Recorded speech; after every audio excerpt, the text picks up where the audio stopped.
March is the time where it's fairly quiet on the games front. 2012 though? No.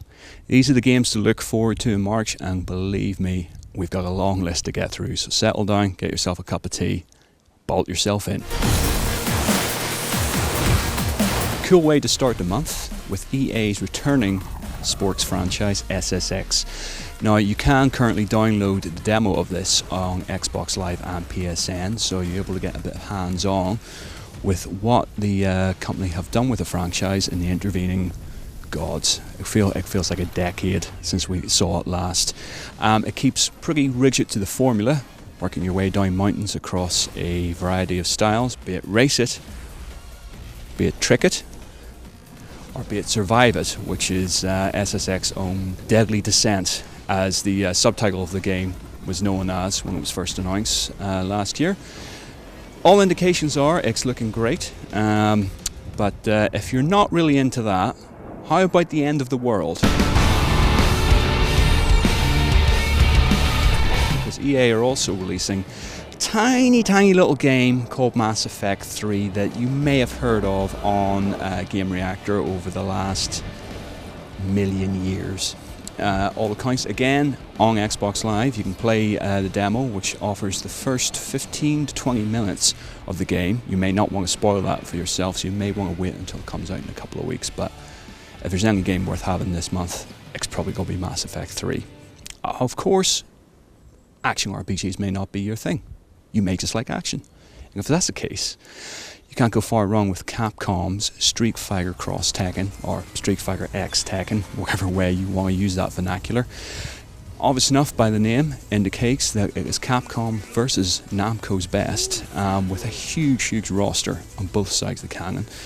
It takes the traditional tag team mechanics that you've seen in Capcom's Versus series before, and adds in a really interesting gem system that allows you to customize your character and have abilities and have benefits of those abilities to use in matches. Definitely one to look out for. February may have been all about PS Vita with the launch, but that's been and gone. And for you 3DS owners out there, don't feel you've been left out in the cold. There's 3 fantastic titles coming out this month. Firstly, I'd like to talk about a personal favourite of mine.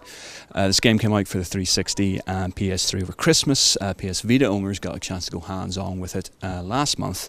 It's Rayman Origins, the 2D platformer from Ubisoft. A phenomenal looking, looks like an animated film. It's got the sort of animated quality you would expect from a Disney and Pixar flick, rather than a video game. Very hardcore platformer as well. When this came out on 360 and PS3 over Christmas, I actually rated it better than Super Mario 3D Land on the 3DS as the platform of the year, and to be honest with you, I think it could earn that award again this year. 2D platformer, that shouldn't be a problem these days, even on a 3DS screen. If it's not using the 3D to the best of its capabilities, it's still a really solid, great platformer and well worth checking out. Of course, you might not be into that. You may not be into 2D platforms. You may need something that perhaps utilises the 3D to the best of its extent, and what we'll have is 2 of the biggest names that came alongside the 3DS when it was first announced. First of which is Metal Gear Solid Snake Eater 3D. Now, as you may remember, Metal Gear Solid 3 appeared last month with the Metal Gear Solid HD collection on home consoles. This is Snake Eater, but it is being built pretty much from scratch, or so we're told, to benefit from the 3D aspects that the Nintendo's handheld can give us.